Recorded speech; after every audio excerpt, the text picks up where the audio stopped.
Welcome to Circular Firing Squad. I'm Marty Gensius, a counseling faculty at Kent State University and host for Circular Firing Squad. We've got 5 members, 5 questions, and 5 answers for each question. Questions are generated by each squad member and run from the fervent to the feckless. Let's see who's with us in this episode.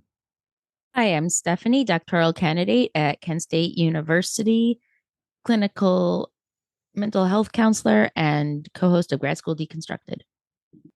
Hi, everybody. Elliott Ingersoll. I'm a professor of counseling at Cleveland State University and host of Apply Topically. What's up, everybody? My name is Mitch Conrad, a second-year graduate student at Cleveland State University and donut aficionado. Hello, I am Britt Pollard-Kozadowski, professor of counseling and graduate coordinator at Indiana University of Pennsylvania. All right.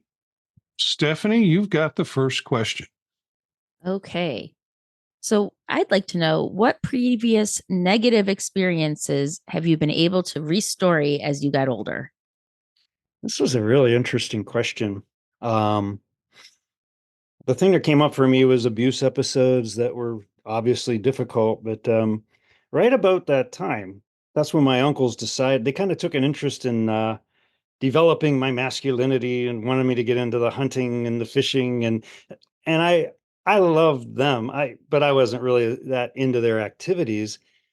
But the quality time we had just hanging out, it was really great. Years later, like decades later, I found out that they had gone through a similar thing, both at church and school, and they were about the same age I was when it happened. And that, I don't know how, I don't even know if they knew, I'm putting quotes here, Korzybski and air quotes, but that was when they kind of zoomed in on me. It was like they knew.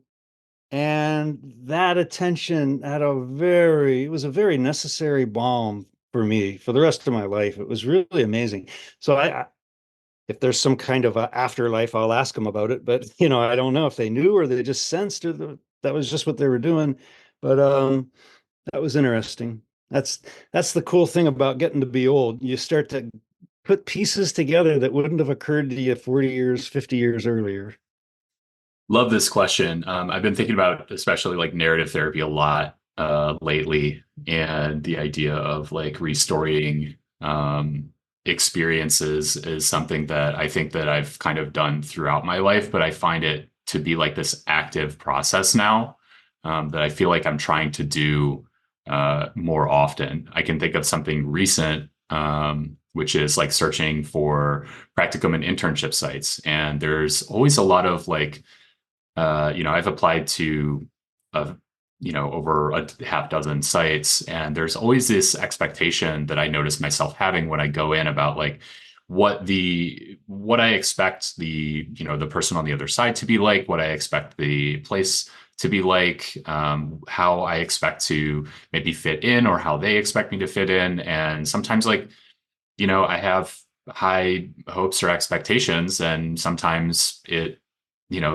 it's not exactly what I think it is. And sometimes I have like lower hopes and expectations, and it's, again, not exactly what I think it is. And I don't think that's even negative or positive, but I think it just gives, me like a chance to reflect on, like what is something like this process like doing for me, where I can eventually find like where I feel like I should be and want to be, and something that's like good for me in a place that like I can contribute. So like places that like places in my life where I've been able to like do that restoring and like move things that I might have typically considered quote unquote like negative right in the past is now something that I'm really considering like part of like a more like larger positive macro level process.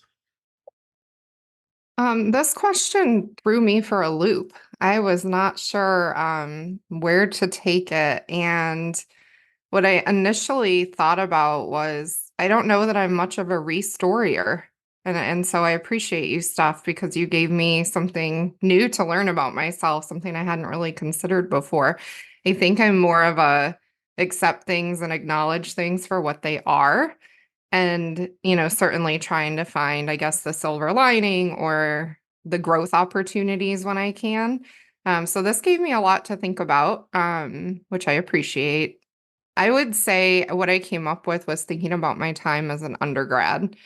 Not my best years. I moved away from home for the first time and just sort of hobbled my way through. And it took me a long time afterward to find any silver lining in those 4 years experience. And today I can look back and certainly recognize the independence that I gained from doing that, and have had many wonderful adventures since that I probably would not have had the courage to embark on had I not had that 4 years in college. So maybe that's the best answer I can give, but I think I'll keep thinking about this one. So thanks for the question. Okay, so I had to change my answer right after Elliott started talking because he added such a meaningful thing to it. And my answer was like, well, I made this mistake. Now I don't make this mistake anymore. But he had this kind of life changing and life affirming answer. And so here's my new answer. I had moved my young family, my wife, and kids to Columbia, South Carolina. I had started working in a family service agency there, and under a very benevolent guy. He had been there for years, and he was wonderful. And then they hired a new administrator when he retired, who turned out to be, in the only way I can describe it, is borderline. The whole agency went toxic, and 19 of the 40 people within the first year left because they couldn't handle it. But I was stuck there. So I had to reframe my purpose in being there. I'd like to say I was stuck there because I was waiting for a couple of my colleagues who were going to start a private practice and needed to build up enough contracts and enough work where they could securely bring me in. And I knew that I had, employment and a paycheck and things like that. So it was a rather torturous period to be in the agency and knowing that I really wanted to be out of there and waiting for that opportunity to leap over. I went to counseling over that. I was waking up in the middle of the night. I was, fretting about it, dreading about it. And so I saw a counselor, and a counselor reframed it for me and said, all these symptoms that you have are because you're a normal person in a crazy situation. And if you didn't have these symptoms, then I'd be worried about you. But what you're experiencing now is what normal people experience in crazy situations. So I guess the restory for me was that. I use that a lot. I think about it when I'm dealing with people who are expressing anxiety or concern, that it's not a normal situation, and but your reaction, which feels bad, is now normal. So that's my much more meaningful restory story.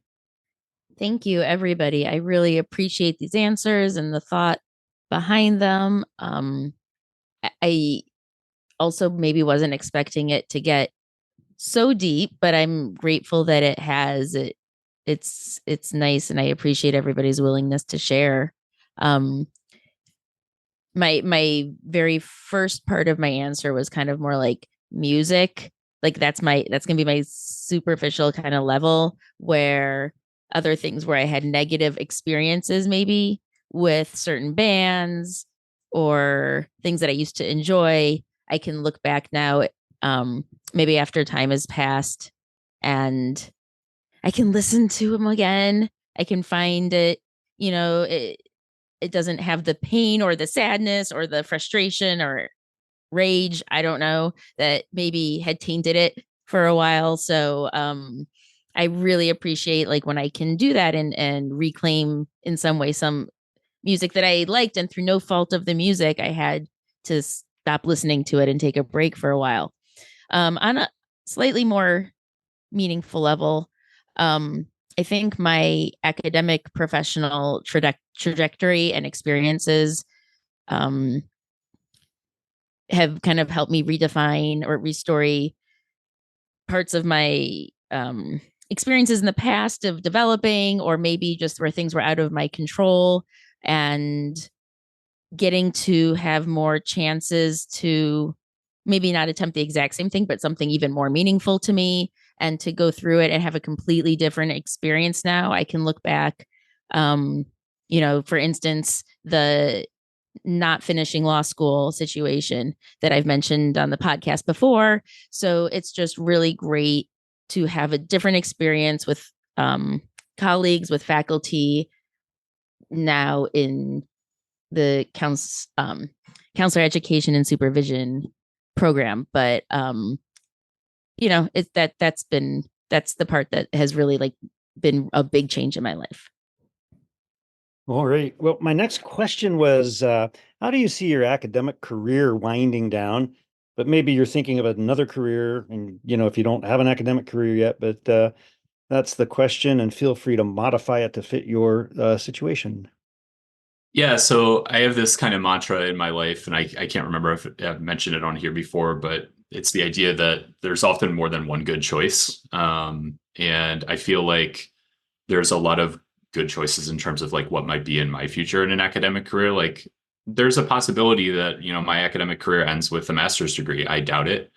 I'd like to go on and pursue a degree in counselor education and supervision. And then I'd like to teach at a university in counselor education and supervision one day. That's sort of the thing that I see as this really exciting opportunity. And there's still a ton of other exciting opportunities around there. And so I see that as something that I could do for a really long time and really enjoy it. I love, I've done some teaching in my life, and I've really appreciated getting the opportunity to do it. It's a unique experience. I love kind of being up in front of people and creating a collaborative space for students. And so that's something that's really important to me.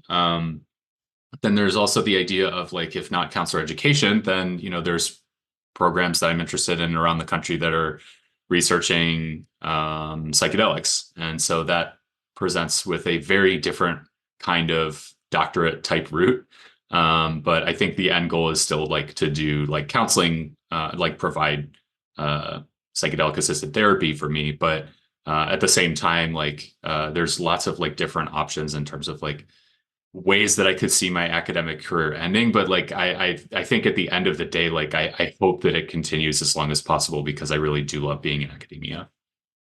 This is a great question, particularly for someone who is barreling toward 40 and feeling very midlife as it comes at me this summer.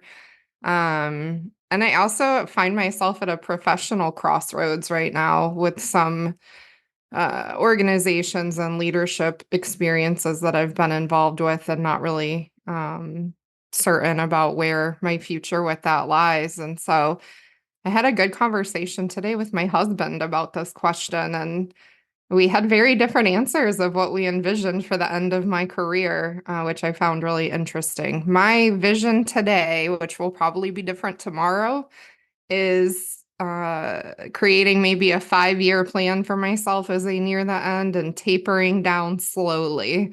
I certainly don't foresee myself teaching 1 year and suddenly not the next. But who knows? I mean, we never know what life will throw at us. And the very stark and unfortunate reality is I've seen many colleagues sadly have their careers and sometimes their lives end in ways they never expected or planned. And I'm very mindful of that as I figure out, I guess, this next stage for myself professionally and personally, and how I balance the two, and how I want things to look different than they maybe have the first decade of my career. So this, again, you guys are hitting with the heavy stuff tonight. This gave me a lot to reflect on, and who knows, I'll circle back in about 20 years and let you know what the answer really is. Britt, if you love your job, it never really feels like work. I love a lot of my job. I don't love all of my job, which is maybe fair. You talk about those poor schleps that let their job ruin their mental attitude and their physical health, and then they might have lost it in the process. I'm one of those poor schlums.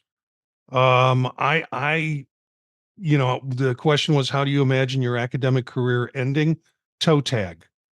That's how I imagine my academic career ending. Now, when that tag is made up, we don't know. That's the whole existential part of it.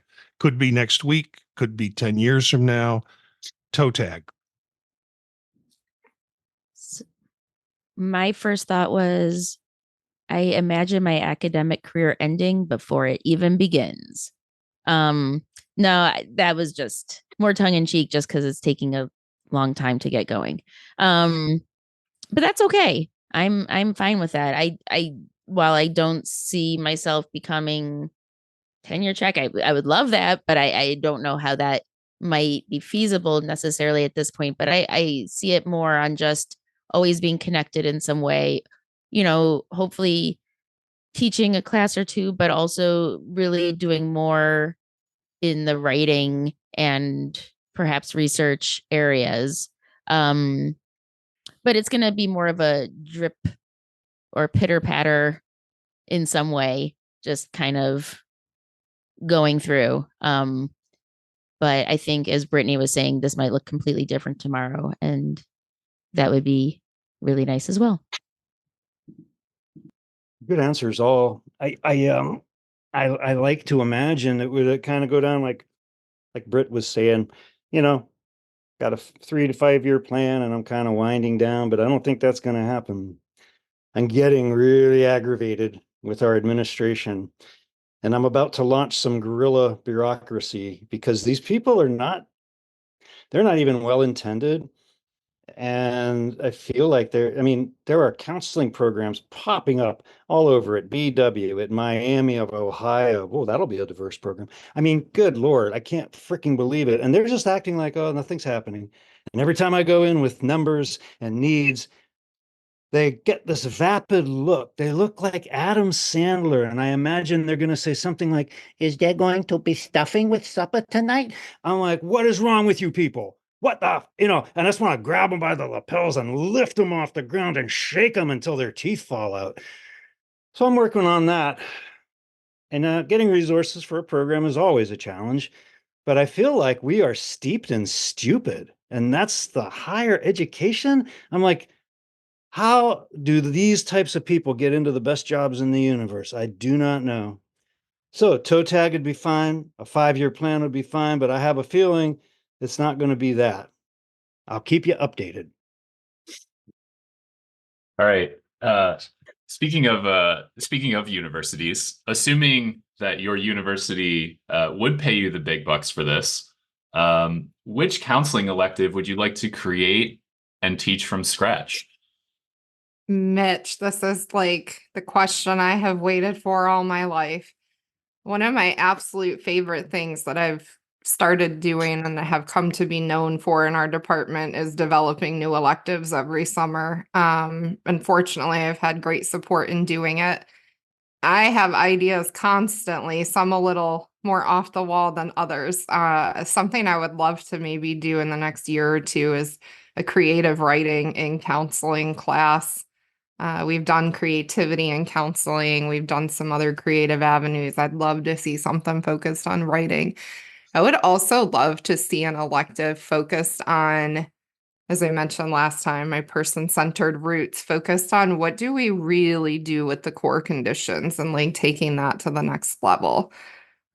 Huge dream of mine is to do a service learning something or other, which is something I was really involved with at my program as a doc student. And so bringing that to IUP in any capacity would be a dream come true for me. Big professional goal. Thanks for that question. I loved thinking about that. Okay, I'm going to vent a little bit. I run a listserv. It's got 7,000 members on it. It's got a lot of faculty on it and a lot of doctoral students. And it's become a major place where doc students send out their surveys or send out their research requests. It is so flooded with research requests that it's almost humorous that that's the only way we're doing research right now. But of course, a lot of the research requests that are done online come from students who graduated or are trying to graduate from online doctoral programs. So they have no other resource to be able to do that. Here's my vent. I am not on your committee. I'm not your consultant for your technology. If you can't figure out how to use a listserv, you probably shouldn't. It's a methodology. It's a tool that you're using like any other tool that you're going to be using during any other piece of research that you're going to do. You have a responsibility for learning about it. And maybe you should ask your dissertation advisor how to do it because they led you down this path and you need to figure out how to use it. So my class would be tech and counseling. There's so much tech involved, from learning management systems to AI to doing online counseling, virtual counseling, those kind of things. And we're not addressing that at all in our training capacity. So that would be my thing. So about 6 years ago, I took a, college education course as part of my doc program, and we had to come up with a syllabus.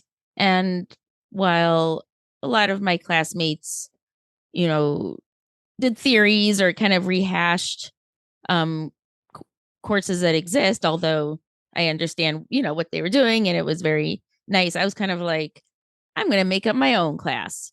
And it very incorporating what Marty was just talking about. It was counseling innovations, and it was pulling in technology, but then also other kinds of therapy. I think I included a section on, the outdoor stuff. The name eludes me now, but wilderness therapy. Thank you. The wilderness therapy. And see, he knows, but again, incorporating AI, VR, all the technology that we use, that's where my brain went when I got that choice. And it was still my answer today. That's the course I still want to do. Yeah, I love this question as well. I've been very fortunate and very supported by my colleagues in doing electives, and the electives have a lifespan. And then new ones come along and students are excited about those. And I like that. We are very non-possessive about who teaches what. And I appreciate that. And Marty, I just got to say, for the listserv, it does crack me up. It's humorous to me because I don't have to be in charge of it. But someone will say, hey, writing a book, want to write a book with me? And then I don't know, someone will come back and it'll be kind of off. And then you'll be very politely say, hey, take this offline, please. And then there'll be 20 more responses. They don't even know what offline means. And I'm like, how did these people get into these programs? I wonder sometimes. Anyway, I think Mitch, you and maybe we'll do this one together. Right now, what I'm interested in is psychedelic therapy.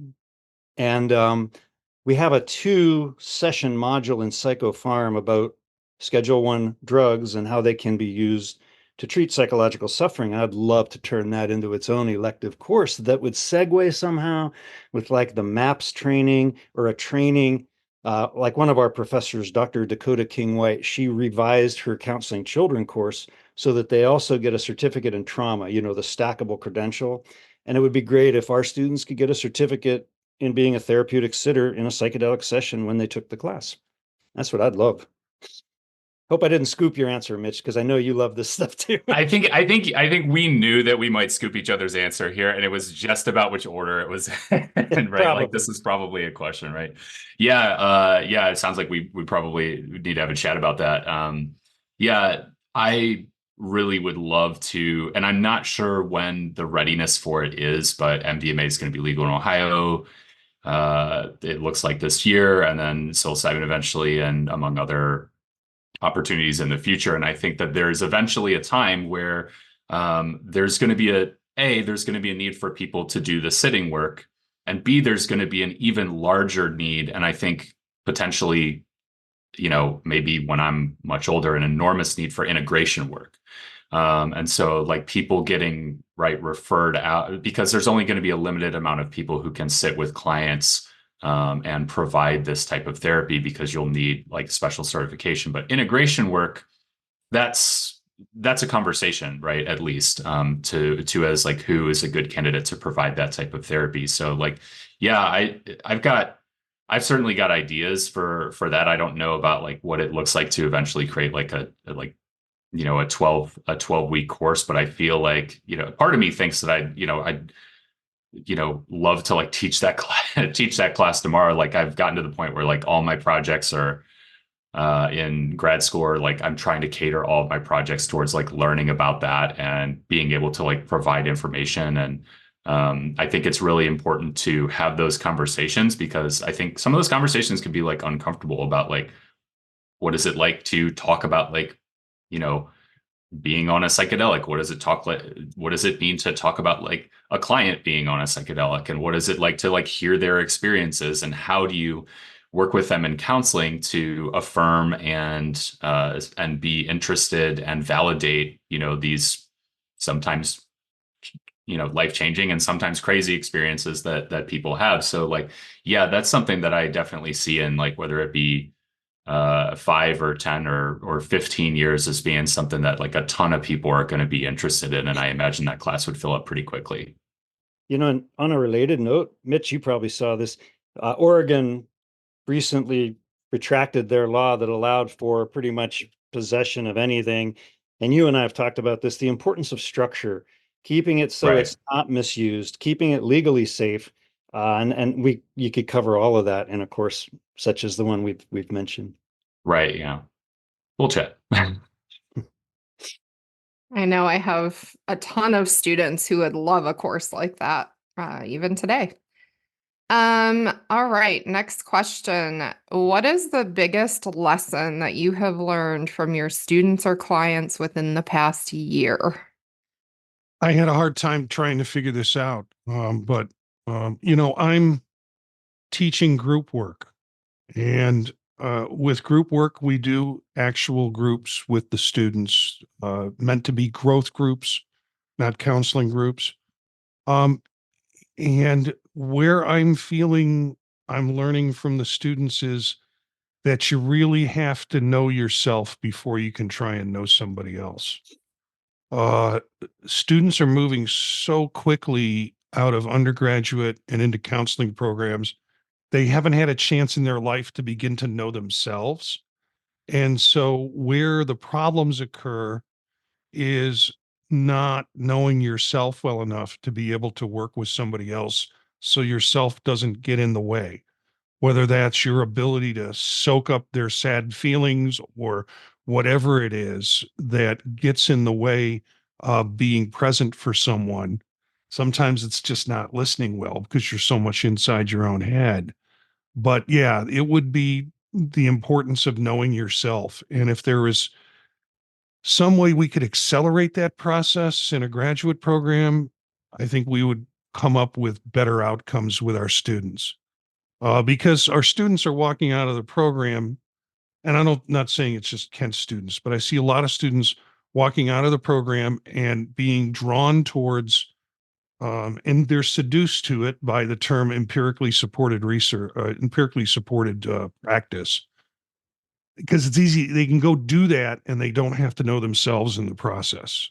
And that I find kind of sad, that they're exiting to become technicians, not to become therapists or counselors that are integrating with the individual well. So that's my lesson learned. Well, I mean, I'm thinking that a lot of them, if they go straight from college into grad school, I mean, their prefrontal cortexes might not be completely developed by the time they graduate in some cases. And that's not like a put down. That's just kind of speaks to your point, in some ways. And it doesn't mean that they can't. I understand that. And I thought that was an interesting point. And I'm stalling because I am not sure what my answer is. I've been thinking about it a lot, and I don't know. It's like, especially because I had to narrow it down maybe to this past year. I'm trying to think of like what stood out to me this year. It's just the continuing, growth. Clients are always surprising me in really good ways. Um, and that's what I like to keep seeing. It's not something maybe I've learned this year, but it's something I continue to learn and I keep getting reminded of. And that is really great for me. It's what keeps me doing this, right? Is kind of seeing like, wow, client took that and ran with it, or they made this change here, or wow, they've been struggling with this for so much time, but they're still working at it. And just the little bits along the way. I love pointing out the small victories to clients, and helping them, when they can see that for themselves, it's really great to see what they can do with it. I think for me, it's been an ongoing effort to balance authenticity with expertise. The students want both. And when there's changes structurally in where the program is going to be housed, they want to know about that. They don't want to hear me rant about it, though. And that's where I have to practice discipline. And so sometimes I'll make public service announcements about a minute before the class starts, so it's not on class time. But I'll be like, here's a photo of our new dean. Here's her email. Here's her phone number. You might want to share your experience in the counseling program with her. Anyway, let's get back to Psycho Farm. They do appreciate that. But, keeping it balanced is always a challenge for me. So it keeps me on my toes. I may be the exception, but I do enjoy some good ranting.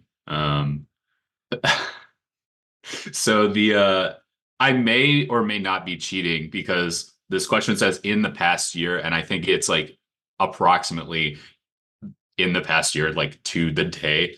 But something my friend said to me, and said to in our multicultural class, we were talking about meaning making, and we were talking about existentialism. And he said that sometimes the things that are most meaningful to us can also cause us stress. And what he meant by that in his elaboration, my friend's name is Joe. Shout out to Joe. In his elaboration, what he talked about was like, his role, like or anyone's role, right? Like as a parent, right? Like the amount of existential stress that children can cause for parents about like, wanting to be a good parent, wanting to be to give them the best life as possible. Like that's something that's exceptionally meaningful. And sometimes I've had in my life this very negative view of stress, and it's maybe a feeling slightly different than stress in that way. But the way that he related it back to something that can be, so profoundly like things that can be so profoundly meaningful in our lives. And like, yeah, that's stuff that's on my mind, like all the time. Right. And does it cause me some level of stress? Sure. Does it cause me like levels of excitement too? Sure. Like, so very interesting concept, made me think about it in a different way. Thank you all so much for such varied answers. What got me thinking about this question was, I think, the recognition over and over again, especially this past year, that students need me in such a different way than I think we as educators initially think they do.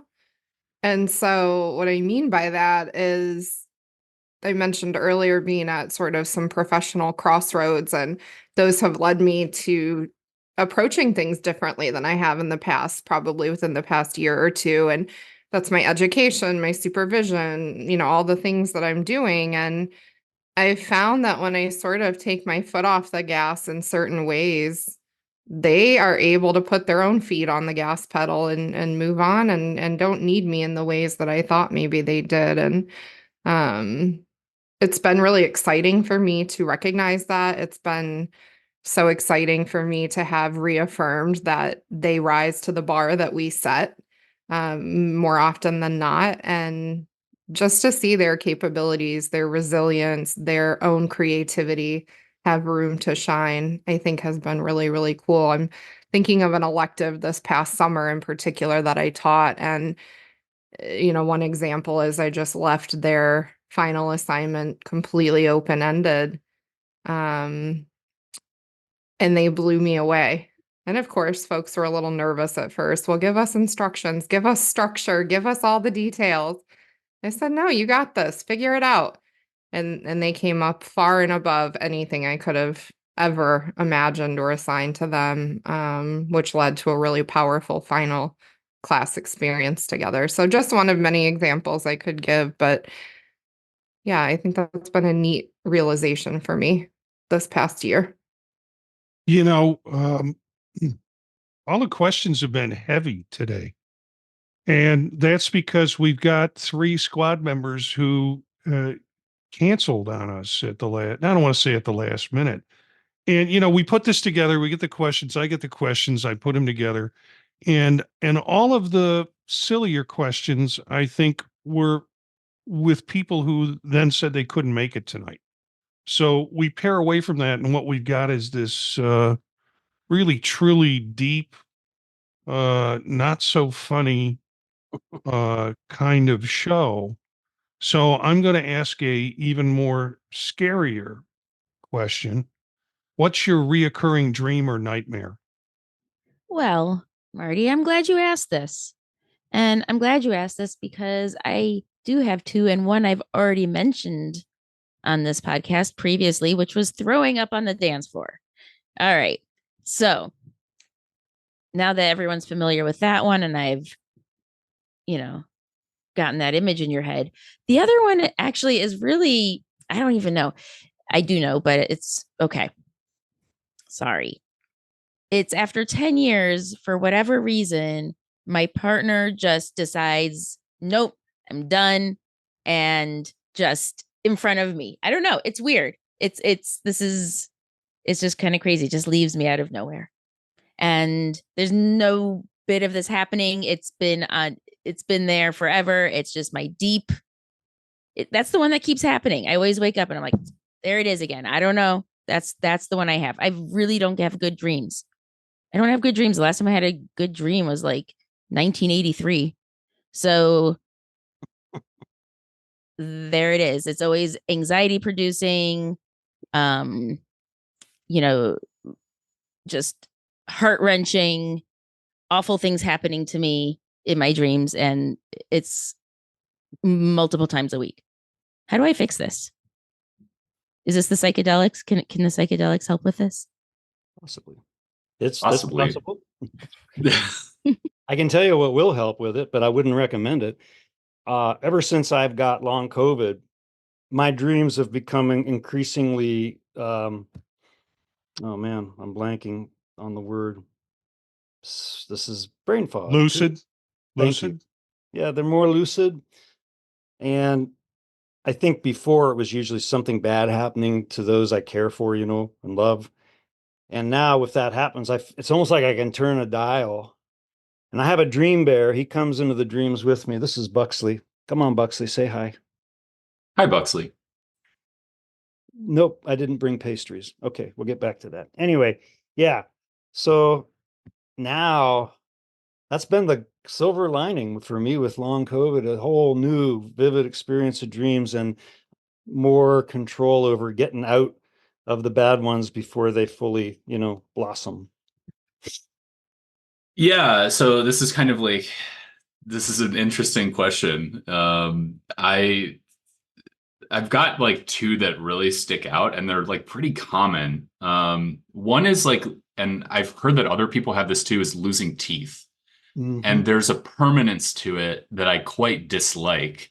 And it's not even like, and I'm someone who I feel like I have a lot of good dreams, and the losing teeth one is just one that just like bugs me. And there's another one that also happens, which is, when you're driving in the winter and you're coming up to a stoplight and you put on your brake and you're not quite, like, your car doesn't quite brake and it goes into the intersection a little bit.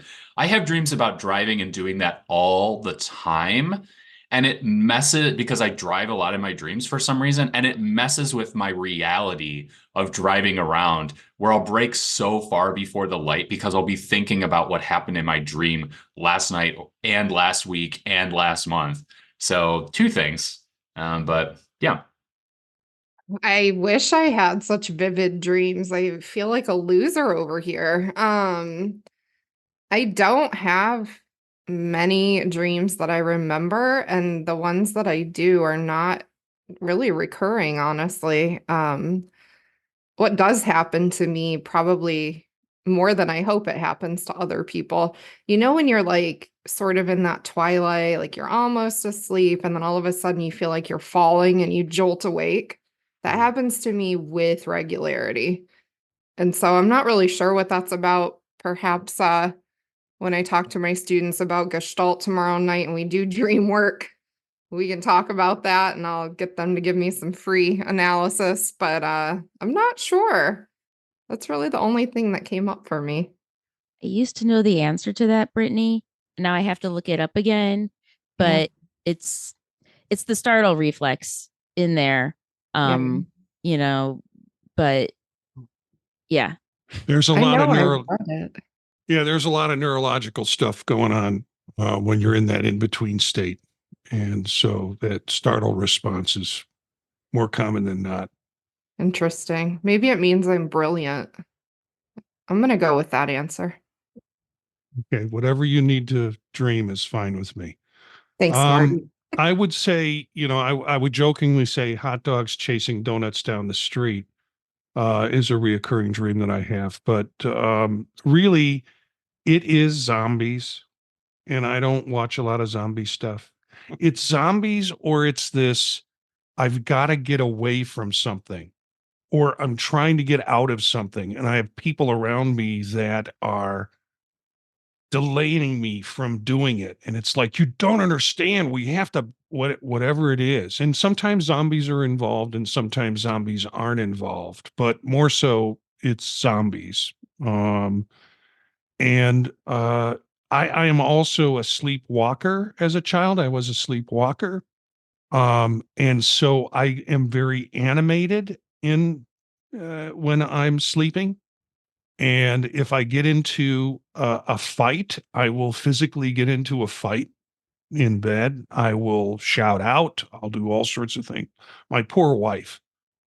We got a king size bed so she could be at least an arm's length away from me when we sleep. But yeah, it can get pretty wild for me.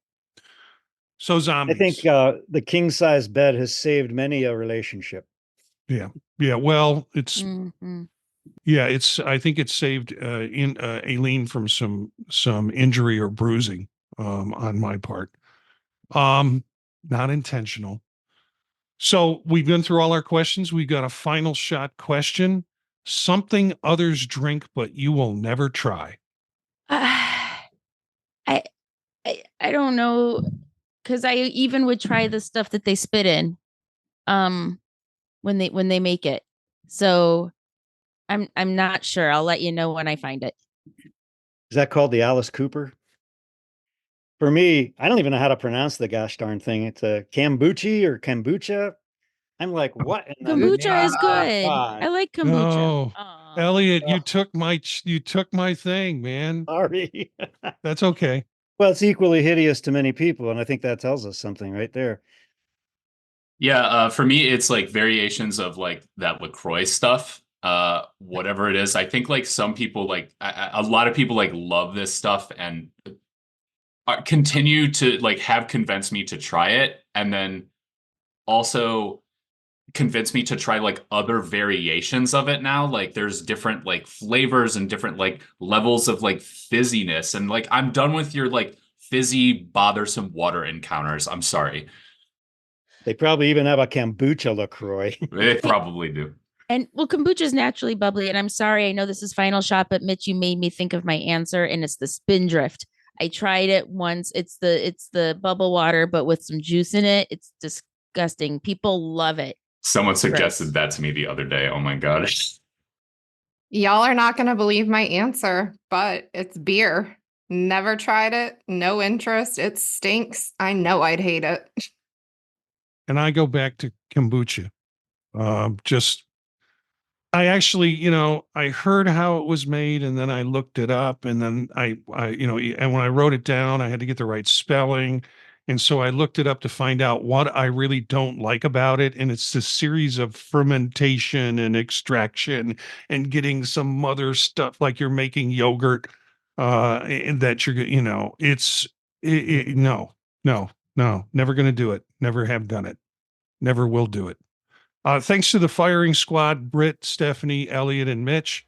Look for some of these characters on their podcasts on the podtalk.net. You can find out more about them at circularfiringsquad.net. Make sure and check out the Tech Savvy Professor podcast hosted by Eric and myself. Our theme music is from Menage a Quad, Real Swing Shet. That's it for this episode of Circular Firing Squad. Ready, fire, aim.